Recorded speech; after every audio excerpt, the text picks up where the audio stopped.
Hi friends, कैसे हैं आप लोग? आई थिंक सभी बढ़िया होंगे। मैं भी बढ़िया हूं। देखो, अपने स्टेट्यूटरी अपडेट आए थे, तो जो स्टेट्यूटरी अपडेट इनकम टैक्स के अंदर आए थे तो मैंने लास्ट लेक्चर में आपके रिकॉर्ड करा दी है। तो वो आपके स्टेट्यूटरी अपडेट कंप्लीट हो चुके हैं।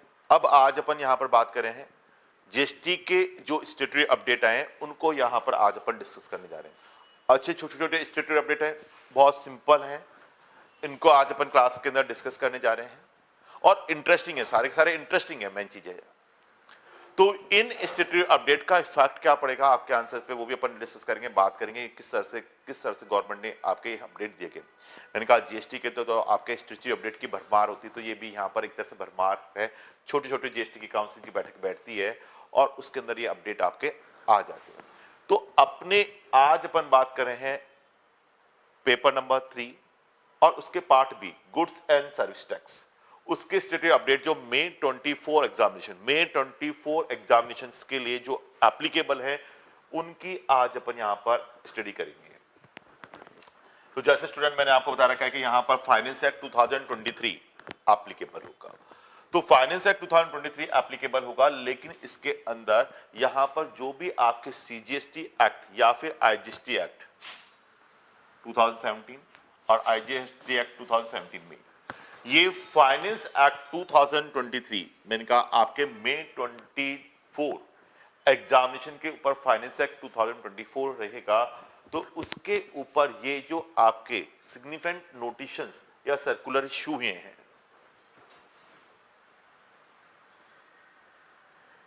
तो उनको अपन यहां पर कंसीडर करने जा रहे हैं, जो कि इफेक्टिव 31 अक्टूबर 2023 तक थे।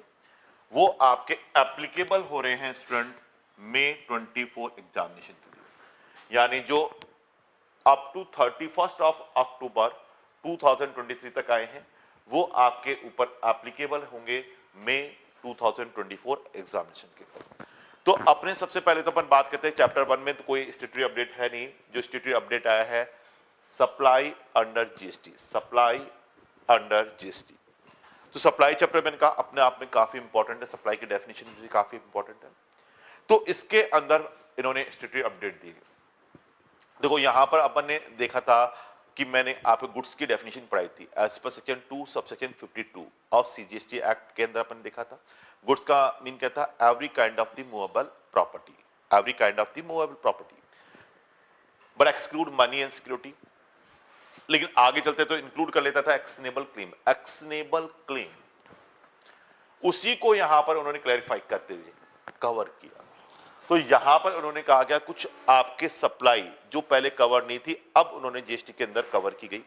जैसे अपन बात करते हैं कसिनो, जैसे अपन बात करते हैं casino, horse racing and online gaming exclude the preview of the schedule third. Schedule third क्या है? Negative list, students negative list to be clarified their tax liability, entry 6 of schedule third amended.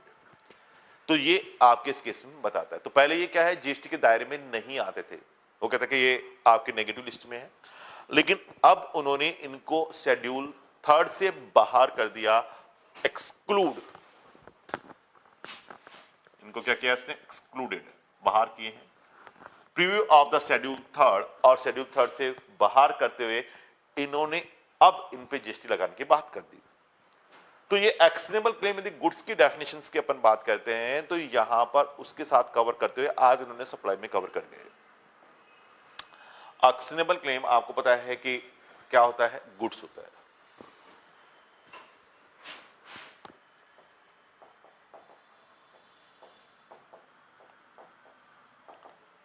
ये include था इन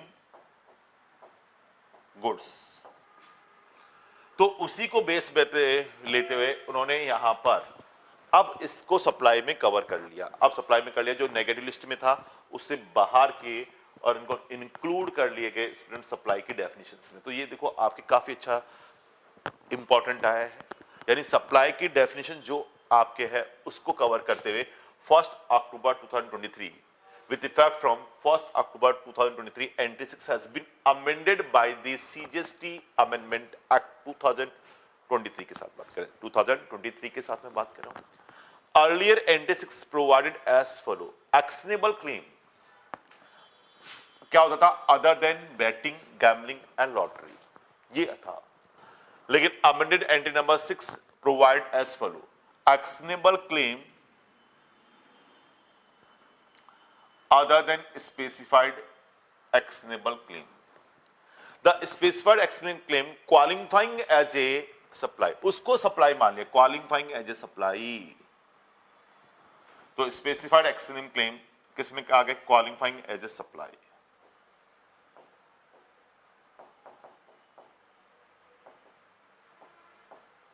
हमें क्या मानना है उसे, अब सप्लाई मानना है।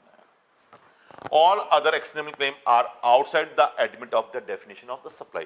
बाकी के और तो सब बाहर है, पहले भी बाहर थे, नेगेटिव लिस्ट में थे, लेकिन जो ये स्पेसिफाइड एक्शनेबल क्लेम है ये अब आपके किस में कवर हो गए, qualifying as a supply, supply में कवर हो जाएंगे। तो specified actionable claim mean the actionable claim involve in the supply.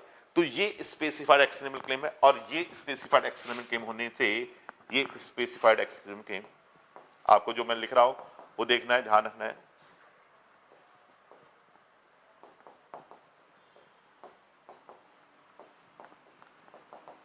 These are classified as a qualifying as a supply, qualifying as a supply।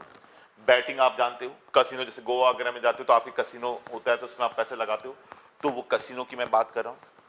Batting है, casino है, gambling है, horse race है, तो ये रेड वाले जो है ना, ऐड हुए हैं, रेड वाले जो मैं हाईलाइट हो रहे हैं ऐड हुए हैं। लॉटरी है, ऑनलाइन मनी गेमिंग, जैसे आपके इनकम टैक्स में भी ऑनलाइन गेमिंग को कवर किया है, यहां पे भी कवर कर दिया स्टूडेंट, यहां पे भी कवर कर दिया। तो जो रेड कलर से लिखा हुआ है इस अपने आप में इंपॉर्टेंट हो गए, एग्जाम के लिए इंपॉर्टेंट हो गए, तो इनके आपके एग्जाम में क्वेश्चन आ सकते हैं। तो जैसे कसिनो ऐड हो गया, हॉर्स रेसिंग आ गया, और ऑनलाइन मनी गेमिंग आ गया। तो इनको स्टूडेंट इन्होंने यहां पर एक्शनेबल क्लेम के साथ साथ इन्होंने क्वालिफाइंग एज ए सप्लाई मान लिया, दिस स्पेसिफाइड एक्शनेबल क्लेम, और ये स्पेसिफाइड एक्शनेबल क्लेम अब सप्लाई मान जाएंगे। तो आपके पूछ सकता है कि स्पेसिफाइड ये सप्लाई है या नहीं, तो अब वो कहेगा qualifying as a supply. The term online gaming, the term online money gaming has been defined by the newly insert clause, उसके साथ डिफाइन किया जैसे अपन बात करते हैं इधर। तो न्यूली अपन बात करें यहां पर डेफिनेशन से, newly insert section 280A define specified online gaming, online money gaming, जो अपन ऑनलाइन गेम खेलते हैं, online game in which player play deposit money और money's worth include the virtual digital asset, यानी हो सकता है वो वर्चुअल डिजिटल असेट्स भी लग सकता है, वीडीए भी लग सकता है। ऑनलाइन मनी गेमिंग में आपके कोई भी असेट्स भी लगा सकता है, और वर्चुअल डिजिटल असेट्स को भी लगा रहा है तो उसको भी काउंट करना है, उसको भी हमें काउंट करना होगा। तो डिपॉजिट ऑफ मनी, पे, वो क्या कर रहा है, गेमिंग इन विच प्लेयर क्या करेगा, पे करेगा, डिपॉजिट करेगा मनी अकाउंट में, मैंने बताया था ना इनकम टैक्स में डिपॉजिट करेगा, और मनी वर्थ इंक्लूडिंग वीडीए को भी इस केस में कवर किया है। तो इस केस में in the expectation of the winning money और money worth including VDA in any event including game, scheme, competition और एनी अदर एक्टिविटी, ये सब कंपटीशन वगैरह करे तो ये वैसे कंपटीशन नहीं है, दिस इज द लक, किस्मत है इसमें, किस्मत। तो इस केस में एक्टिविटी प्रोसेस वेदर और नॉट इट्स आउटकम और performance is based on skill, chance, chance है, ये मेन चांस है, बेस्ड ऑन स्किल चांस या फिर both. Whether same is the permissible or otherwise under the other law for the time being in force. The term online gaming and virtual digital assets used in the above definition has been defined. तो इससे कोई नहीं, online game है जो online अपन खेलते हैं online. The mean offer a game, the internet or electronic network and include online money game. Mean virtual digital has been same meaning as assigned its, तो ये आप इसमें कवर कर लिए। तो ये अब आपके इनको हमने कवर कर लिया ऑनलाइन गेमिंग को भी। और एक क्वालिफाइंग हो जाएगा सप्लाई के रूप में। तो मैंने आपको तो देखो यहां इस पेज पे ध्यान देना, दिस इज इंपॉर्टेंट, ये आपको पढ़ना है। डेफिनेशन वगैरह कोई नहीं पूछने वाला, दिस इज इंपॉर्टेंट, ये इंपॉर्टेंट है।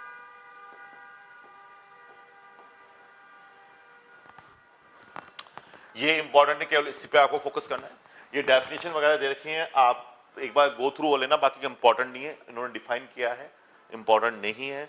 मैन जो है कि qualifying specified explainable claim qualifying as a supply, तो वो क्या होंगे, क्वालिफाइंग एज ए सप्लाई, तो सप्लाई में क्वालिफाइंग होंगे स्पेसिफाइड क्लेम, जिसमें बैटिंग है, कसिनो है, गैम्बलिंग है, हॉर्स रेस है, लॉटरी है और online money gaming, online money gaming qualifying as supply, जो मैंने यहां पर लिख दिया इस पे फोकस करना है स्टूडेंट। तो ये पहले नेगेटिव लिस्ट में थे, अब इन्होंने इन्हें नेगेटिव लिस्ट से बाहर कर दिया, अब इन्होंने इन्हें नेगेटिव लिस्ट से बाहर कर दिया।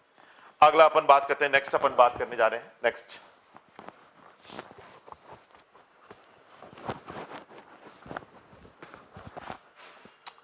रेस्टोरेंट। अपन बात करते हैं, रेस्टोरेंट में खाना खाने जाते हैं, उसकी बात करने जा रहे हैं यहां पर। Supply of food and beverage, supply of food and beverage it's cinema hall taxable as a restaurant service. कि क्या वो रेस्टोरेंट सर्विस में टैक्सेबल होगा? बिल्कुल रेस्टोरेंट सर्विस में टैक्सेबल होगा, कोई इशू नहीं है, रेस्टोरेंट सर्विस में टैक्सेबल करो। लेकिन इशू कहां क्रिएट होता है स्टूडेंट? इशू जब क्रिएट होगा जब अपन देखो टिकट करवाते हैं बुक माई शो पे, बुक माई शो पे आप ऑनलाइन टिकट बुक कराते हो, तो बुक माई शो पे अपन जब ऑनलाइन टिकट कराते हैं ना, तो वहां आपके पास ऑफर कूपन आते हैं और उसमें कहता है कि भाई आप मूवी टिकट के साथ यदि आप क्या करते हो, पॉपकॉर्न, पिज्जा, बर्गर, इनका भी आप पैकेज लेते हो, तो स्टूडेंट आपको 500 रुपए की मूवी टिकट है और ये 500 रुपए के वाली चीजें 200 रुपए मिल जाएंगी, तो आपके बंडल सप्लाई का पार्ट हो गई, ये बंडल सप्लाई का पार्ट हो गई। और बंडल सप्लाई का पार्ट होते हुए हम इसे किस में रखें? कंपोजिट सप्लाई में इन्होंने रखा, हमने इसको किस में रख दिया? फिर कंपोजिट सप्लाई में रख दिया। और उन्होंने कहा गया कि इस पे जो जीएसटी लगेगा कंपोजिट स्कीम में कौन सा लगता है स्टूडेंट बताओ? आपके प्रिंसिपल सप्लाई, प्रिंसिपल सप्लाई के रेट से इसको टैक्सेबल कर देना, तो इसको हम टैक्सेबल कर देंगे प्रिंसिपल सप्लाई के रेट से आपके टैक्सेबल कर दिया जाएगा, दिस बंडल सप्लाई। और बंडल सप्लाई लेते हुए स्टूडेंट हम इसको टैक्सेबल कर देंगे एज ए प्रिंसिपल सप्लाई, यानी जो आपके सिनेमा हॉल की सर्विसेज है, सिनेमा हॉल की सर्विसेज है उसकी रेट से इसको हमें टैक्सेबल करना होगा। तो जो सिनेमा हॉल की सर्विसेज हैं उसकी रेट से हम इसको टैक्सेबल चार्जेबल कर जाएंगे। तो ये ही इस केस में आपके बता रहा है, मैं बता देता हूं, लेकिन आपके देखो सीधा सिंपल सा है, मैं एक बार पूरा पढ़ देता हूं, बाकी का अपन देखो यहां पर जो इंपॉर्टेंट होगा मैं आपको बता दूंगा, केवल वही देखना है। Eating joint as a wide term in the include refreshment, eating stall, kiosk, counter, restaurant, a cinema also. Cinema operator may run this refreshment, eating stall, kiosk, counter, restaurant themselves. They may give its contract to third party, या फिर वो contract दे सकते third party को. The customer may like to avail the service supplied at this refreshment, snacks, counter, choose not to avail this service. वो उसके पास choice होता है, ले भी सकता है, नहीं भी ले सकता, चूज कर सकता है। Further, the cinema operator can the install vending machines or supply any other recreational service such as a thought co-operate machine, etc., which is customer may or may not avail. यहाँ it is hereby classified that supply of food and beverage in cinema hall taxable as a restaurant service, यानी अलग से दी जा रही तो वो restaurant service का part, अलग से दी जा रहे तो रेस्टोरेंट सर्विस का ही पार्ट है, as long the food and beverage are supplied by the way of as a part of the service supply independent on the cinema exhibition services, where the sales of the cinema ticket, अब ये देखा sales of cinema ticket and supply of food and beverage are clubbed together, और उसके साथ club करके दिए जा रहे हैं, and such bundle supply, तो उसको क्या मानना है हमें?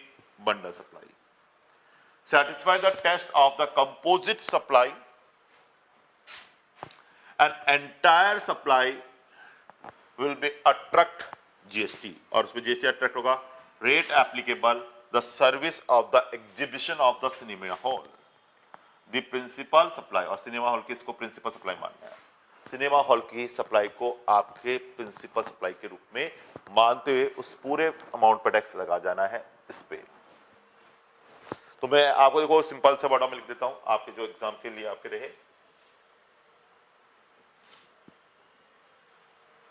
Restaurant taxable as a restaurant service, जिससे अपन बात करें सिनेमा हॉल में अपन दे रहे हैं, तो supply of food and beverage at cinema hall taxable as a restaurant service, तो रेस्टोरेंट सर्विस में आपका टैक्सेबल होगा।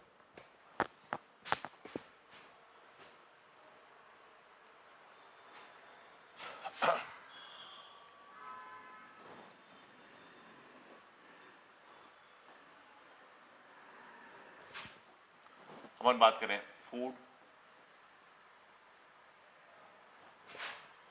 And beverage,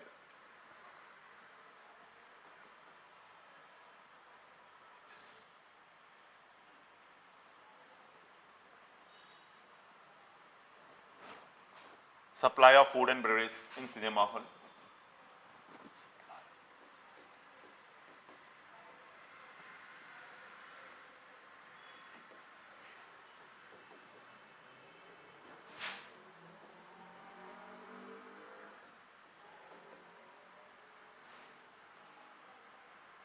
in a cinema hall,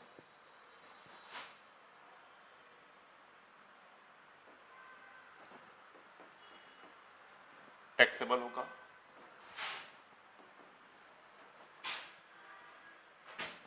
taxable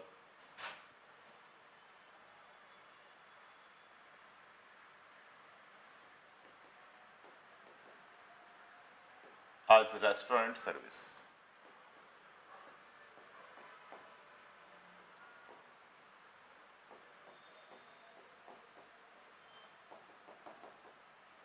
लेकिन इसके अलावा जैसे अपन बात करते हैं sales of ticket,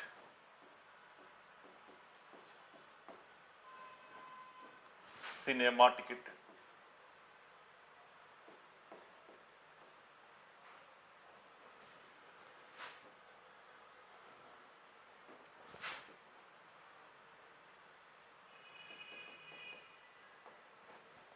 sales of cinema ticket, तो इस केस में अपन बात कर रहे हैं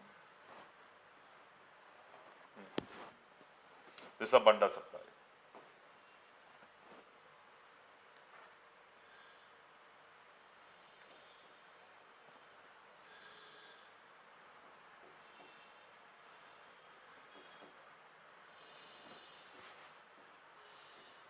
बंडल सप्लाई, और बंडल सप्लाई हो गया तो जैसे कंपोजिट सप्लाई लेनी है अपन को,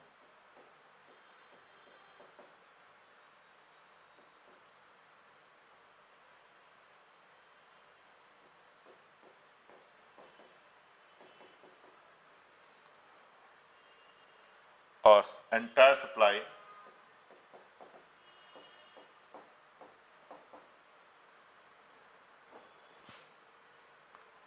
taxable GST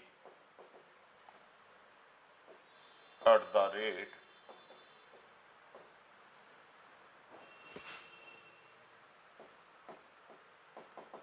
applicable of cinema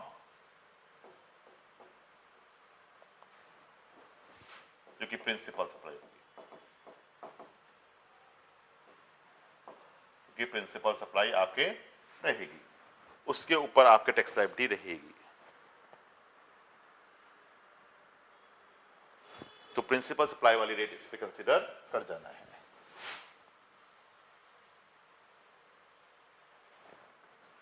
तो टैक्सेबल रेस्टोरेंट वैसे अलग से दिया जा रहा है तो रेस्टोरेंट में ही है, और सेल्स ऑफ सिनेमा टिकट आपके कर रहे हैं और उसके साथ फूड एंड बेवरेज दिए जा रहे हैं, तो इसका बंडल सप्लाई और कंपोजिट सप्लाई मानी जाएगी entire supply taxable GST at the rate of cinema, यानी प्रिंसिपल सप्लाई के साथ उसको टैक्सेबल हमें करना होगा, प्रिंसिपल सप्लाई के साथ उसे हमें टैक्सेबल स्टूडेंट करना रहेगा। आई थिंक आपको क्लियर हो गया होगा इसमें।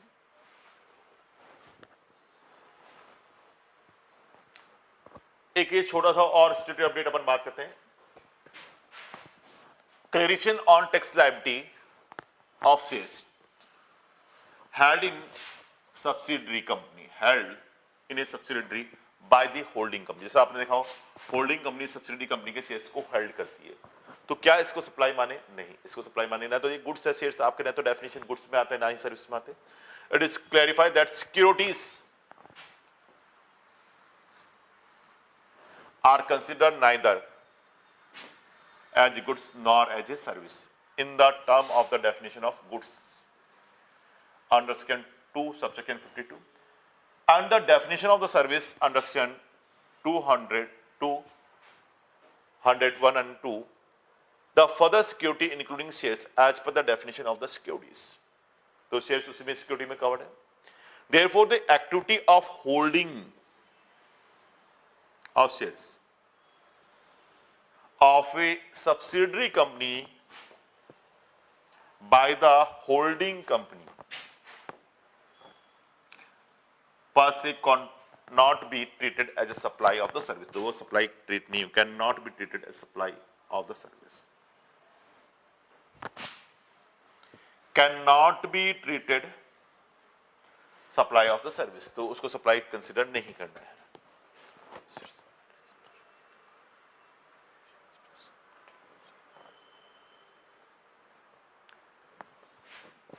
cannot be treated as a supply of the shares by the holding company to said subsidiary company and cannot be taxable under GST। तो ये आपको कह रहे हैं, तो इसको आप cannot be taxable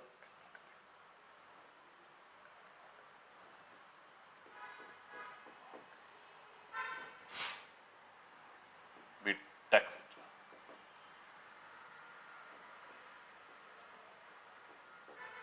under GST।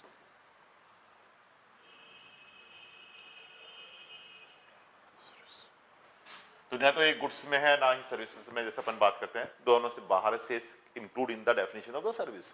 Shares आपके किस में कवर्ड होते हैं सर? सर्विस की डेफिनेशन में कवर्ड होता है। शेयर्स आपके किस में होते हैं? सिक्योरिटी की डेफिनेशन में कवर्ड होता है। Security include of the shares.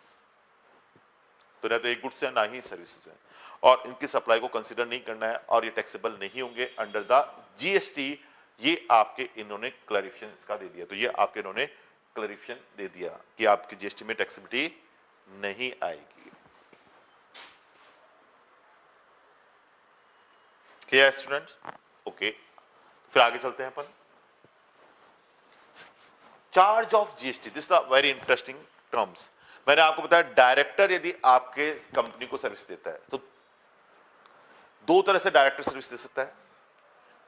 एक तो डायरेक्टर अपनी पर्सनल कैपेसिटी से सर्विस दे सकता है, पर्सनल कैपेसिटी के, जैसे मैं कोई चार्टर्ड अकाउंटेंट है, वो कंपनी को सर्विस दे रहा है, चार्टर्ड अकाउंटेंट इसकी सर्विस होता है। या अपनी प्रॉपर्टी रेंट पे दे सकता है, तो रेंट पे दे रहा है अपनी प्रॉपर्टी को कंपनी को, तो उसके लिए रेंट चार्ज कर रहा है, तो वो रिवर्स चार्ज में नहीं आएंगे, वो रिवर्स चार्ज में नहीं, उन पे फॉरवर्ड चार्ज ही लगेगा। या फिर आपके यहां पर अपन बात करते हैं कि डायरेक्टर यदि डायरेक्टर की सर्विस दे रहा है तो वो भी दो तरह से क्लासिफाइड हो गई थी।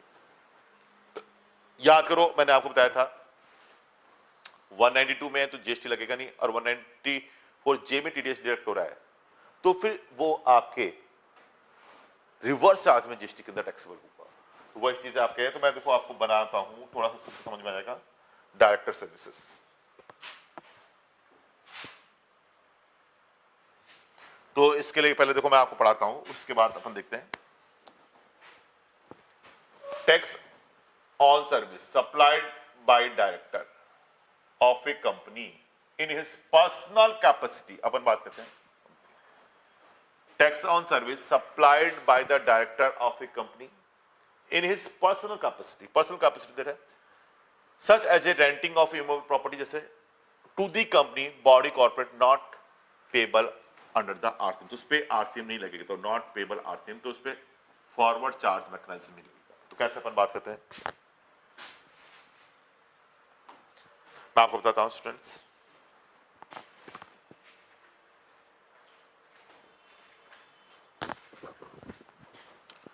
तो अपन बात करते हैं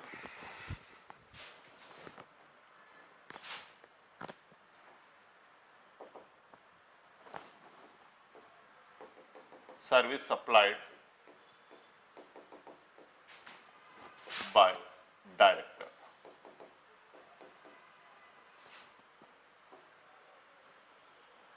ऑफ कंपनी।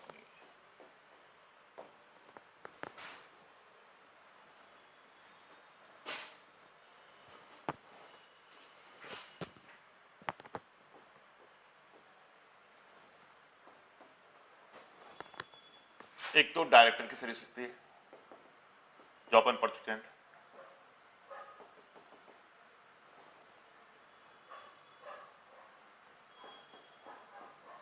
इसके दो पार्ट थे।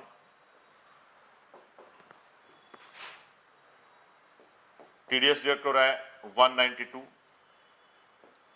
Of income tax, salary head में जाएगा, और 194 जी of income tax,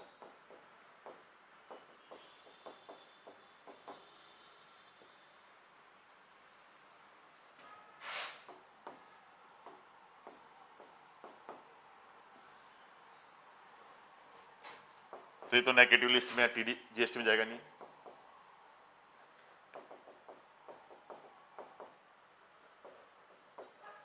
schedule third,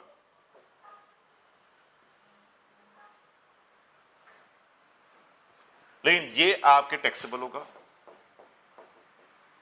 taxable under GST, और इस पे आरसीएम लगेगा। इस पे आपको पता है आरसीएम लगता है, रिवर्स चार्ज मैकेनिज्म। यानी कोई भी डायरेक्टर कंपनी को अपनी डायरेक्टर की सर्विस दे रहा है तो वो रिवर्स चार्ज में टैक्सेबल है। तो यहाँ ये रिवर्स चार्ज में टैक्सेबल होती थी ये वाली, इस पे टीडीएस नहीं लगता था क्योंकि 192 की थी सैलरी वाला पार्ट, सैलरी। यानी आप लिखना चाहो तो सैलरी।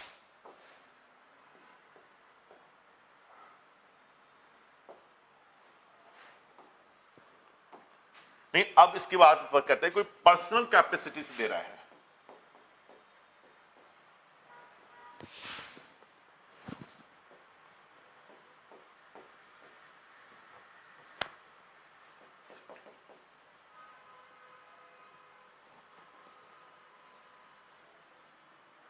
जैसे अपन बात करें example renting of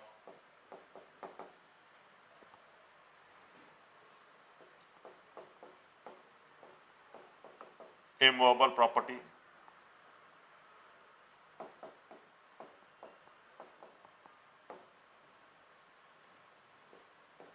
to company, या सीए है तो सीए की सर्विस दे रहा है, अपनी प्रोफेशनल सर्विस दे रहा है।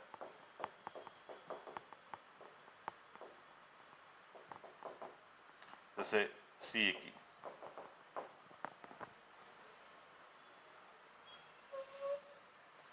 Covered in the forward charge mechanism. तो ये फॉरवर्ड चार्ज मैकेनिज्म में कवर होगा, इस पे जीएसटी चार्ज नहीं होगा। तो इसे फॉरवर्ड चार्ज मैकेनिज्म चार्ज होगा। तो यही चीज लिखा हुआ है, अपन देखते हैं। Tax on service supplied by the director of the company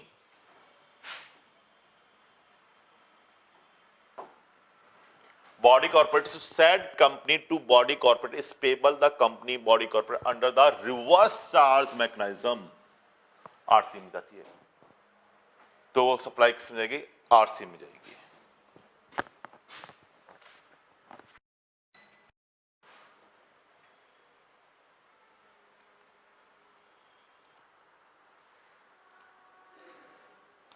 तो स्टूडेंट देखो, मैं आपको बना रहा था लेकिन अभी टेक्निकल उसकी वजह से ये क्या सेव नहीं हुआ, और मैं दोबारा बना देता हूं आपके लिए। कि अपन बात करते थे डायरेक्टर सर्विस आपके प्रोवाइड की जा रही थी। डायरेक्टर अपनी सर्विस किसको दे रहा है? कंपनी को दे रहा है।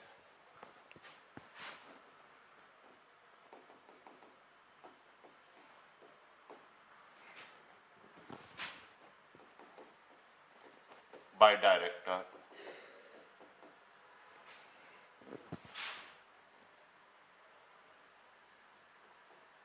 To company.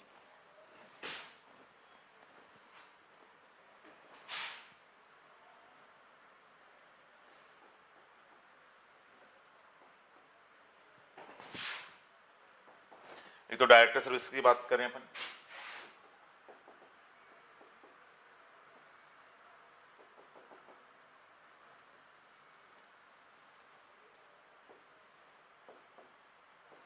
और ये सेक्शन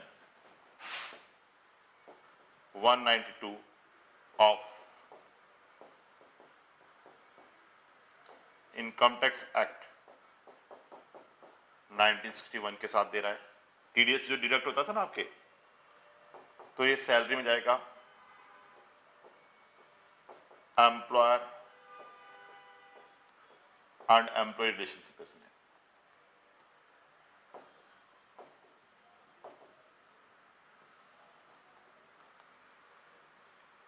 तो पार्ट ऑफ द सैलरी आपको पता होगा, ही लिखवा रखा मैंने।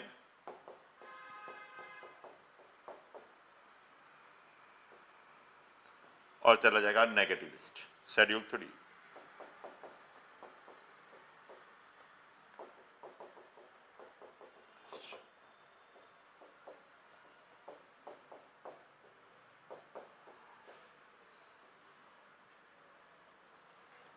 लेकिन डायरेक्टर आपके सेक्शन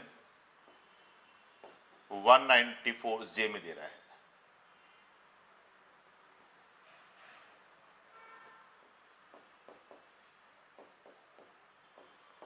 इनकम टैक्स एक्ट 1961 के साथ दे रहा है। तो डायरेक्टर यदि इसके साथ दे रहा है तो it's means this director service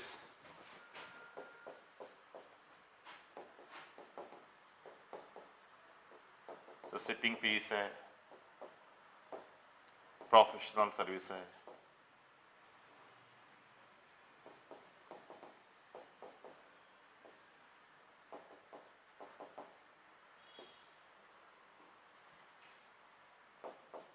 तो taxable under GST.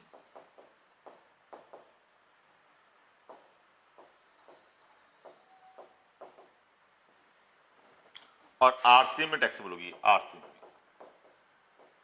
Reverse charge mechanism. लेकिन जो पर्सनल कैपेसिटी से दे रहा है,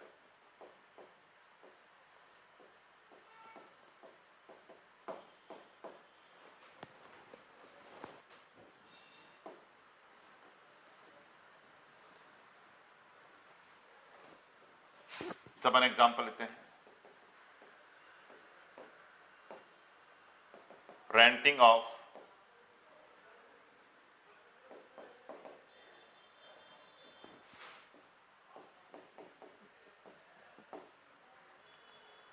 immovable property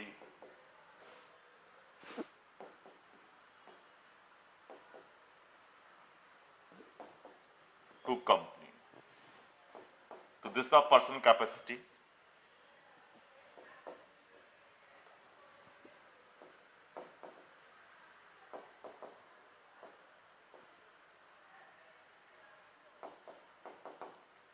Director service.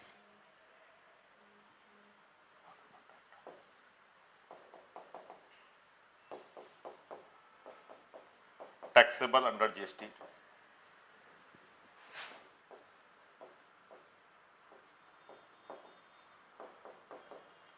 और फॉरवर्ड चार्ज मैकेनिज्म। और आपके टैक्सेबल होगी, फॉरवर्ड चार्ज मैकेनिज्म में टैक्सेबल आपके होगी। नोट कीजिएगा, देखो स्टूडेंट्स, तो ये डायरेक्टर का एक अच्छा स्टैट्यूटरी अपडेट आया जो कि मैंने आपको यहां पर बता दिया। आप पढ़ के देखोगे तो आपको क्लियरिटी से आपके समझ में आ जाएगा। मैं थोड़ा सा इसको इधर ले लेता हूं, समझने में आपको इजी रहेगा। ये लो,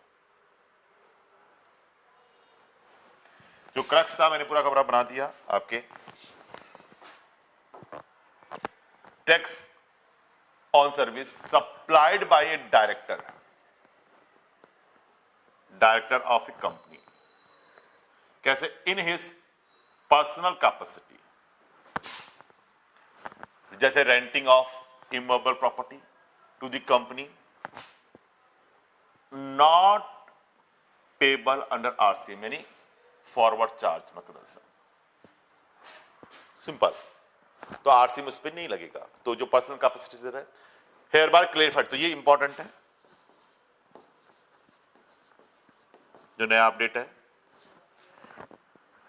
clarified the service supplied by a director of a company body corporate to the company body corporate is private या personal capacity such as a service supplied by way of renting of immobile property are not taxable under the RCM.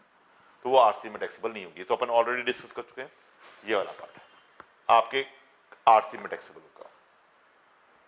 Supplied by him as or in capacity as a director of company body corporate shall be taxable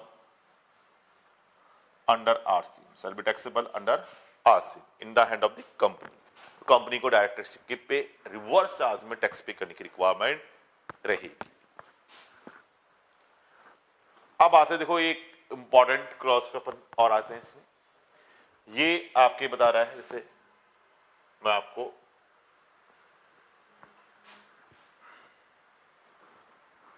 बात करते हैं यहां पे.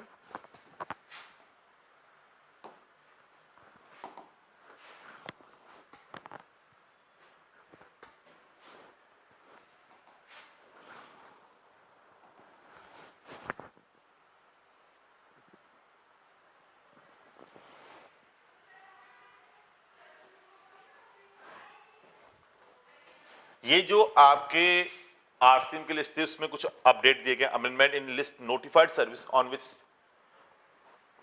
Payable under the reverse charge by the recipient. तो ये आपके notification दिए. तो जहां जहां आपकी गवर्नमेंट था उसको बाहर कर दिया मिनिस्ट्री ऑफ रेलवे, जिसको अपन अमेंडमेंट के रूप में देख रहे हैं.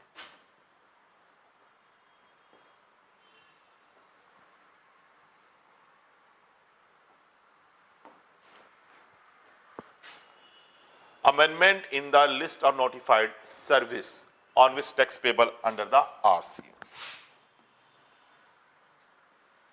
by the recipient.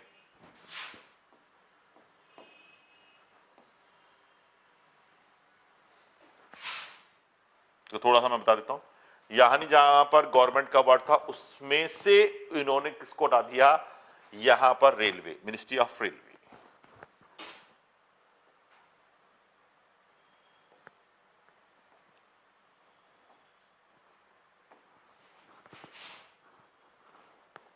जहां जहां गवर्नमेंट का वर्ड था उसमें चेंजेस किया.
देखो अपन बात करें जहां जहां आपकी गवर्नमेंट था उसमें से एक्सक्लूड कर दिया इन्होंने बाहर category of supply of service. तो अपन बात करते हैं गवर्नमेंट की. Service supplied by the central government, state government, union territory, local authority to the a business entity. Central government, state government, union territory और लोकल अथॉरिटी की बात करें.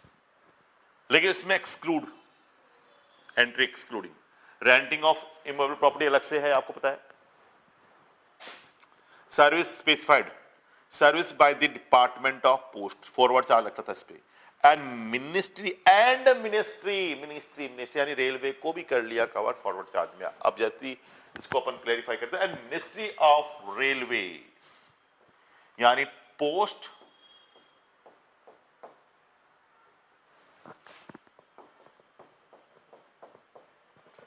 And railway, Indian railway.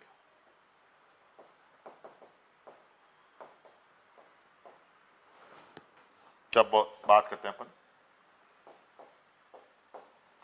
Student, ये दोनों forward charge में आएंगी, reverse charge में नहीं है। फॉरवर्ड चार्ज में आएंगी, रिवर्स चार्ज में नहीं आएंगी। बाकी तो सिमिलर है, सेम है। तो ये आपका क्या पोस्ट, इसमें एंड इंडियन रेलवे भी कवर कर जाए, ministry of railway, ministry of railway. इसी तरह से अपन बात करते हैं renting of immovable property, service supplied by the central government excluding ministry of railway, Indian railway, state government, union territory, local authority by way of renting of immovable property of a person registered under the CGST Act। तो किसको दे रही हैं? Any person registered under CGST Act, central government, state government, union territory और local authority. तो exclude कर दिया इसमें ministry of railway. तो यानी गवर्नमेंट में से इन्होंने एक तरह से एक्सक्लूड किया, गवर्नमेंट में से एक्सक्लूड हो गई अब एक तरह से ये exclude. Department of post,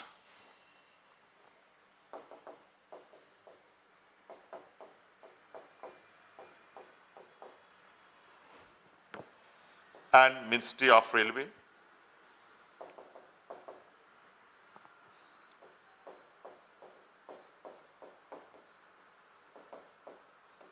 railway, इसको अपन क्या बोलते हैं? Indian railway.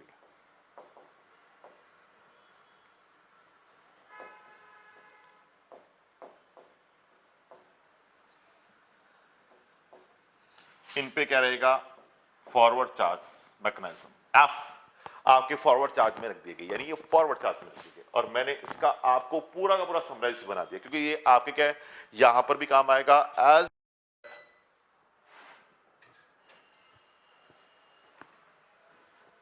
ये आज स्लाइड की वजह से सारा सेव भी नहीं हो पा रहा, ये सारा पूरा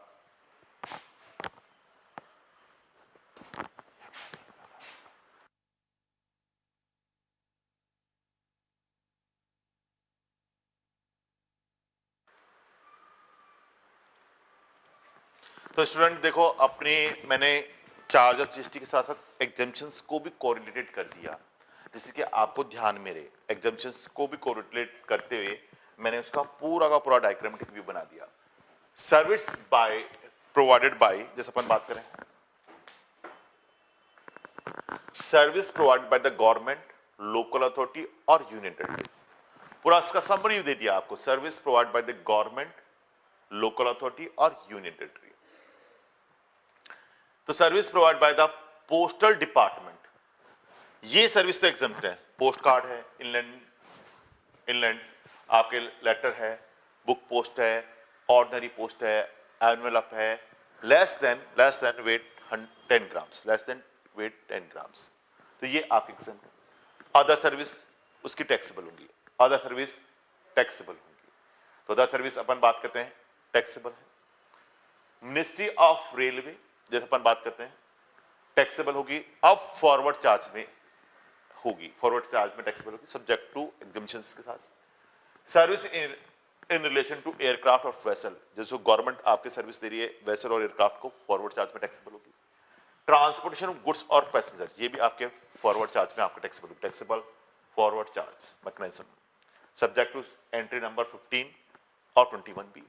renting of immovable property, renting of immovable property, recipient is the business entity है या अदर पर्सन है। देखो बिजनेस एंटिटी है या फिर हमें देखना है अदर पर्सन है। अदर पर्सन के लिए अपन बात करते हैं यहां पर renting of immovable property, recipient is the business entity है। तो अपन बात करते हैं रेंटिंग ऑफ इमूवेबल प्रॉपर्टी के लिए अपन बात करेंगे अलग से। और दूसरा देखते हैं बिजनेस एंटिटी के लिए आप क्या आ रहा है।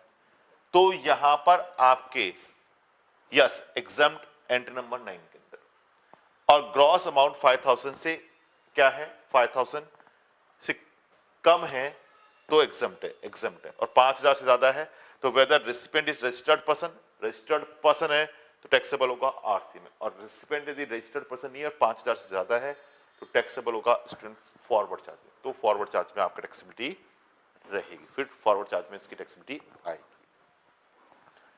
अदर सर्विसेज की मैं बात करता हूं, तो ऐसे केस में अपन बात करते हैं अदर सर्विस में बिजनेस एंटिटी है और उसका aggregate taxable turnover threshold limit से कम है in a financial year, yes कम है तो एग्जम्प्ट होगा। और अपन बात करते हैं ग्रॉस अमाउंट 5000 से कम है या इक्वल है तो भी एग्जम्प्ट है, लेकिन उससे ज्यादा है तो टैक्सेबल होगा। आरसी में बिजनेस एंटिटी है और उसका टर्नओवर 10 लाख 20 लाख 40 लाख से ज्यादा है, 10 लाख 20 लाख 40 लाख से ज्यादा है। अदर देन बिजनेस एंटिटी है तो एग्जम्प्ट होगा, अदर देन बिजनेस एंटिटी है तो वो क्या रहेगा, आपके स्टूडेंट एग्जम्प्ट आपके रहता है, अदर देन है तो फिर आपके एग्जम्प्ट आपके रहता है। तो ये आपके इसमें कंसेप्टली आपके आ रहा है। अभी मैं इसका आपको पूरा डिटेल से और कराऊंगा एग्जम्पशंस के साथ, एग्जम्पशंस वाले में भी, लेकिन मैंने आरसीएम को इसके साथ कंसीडर करते हुए आपके बनाया है वीडियो। तो अभी के लिए student thank you very much.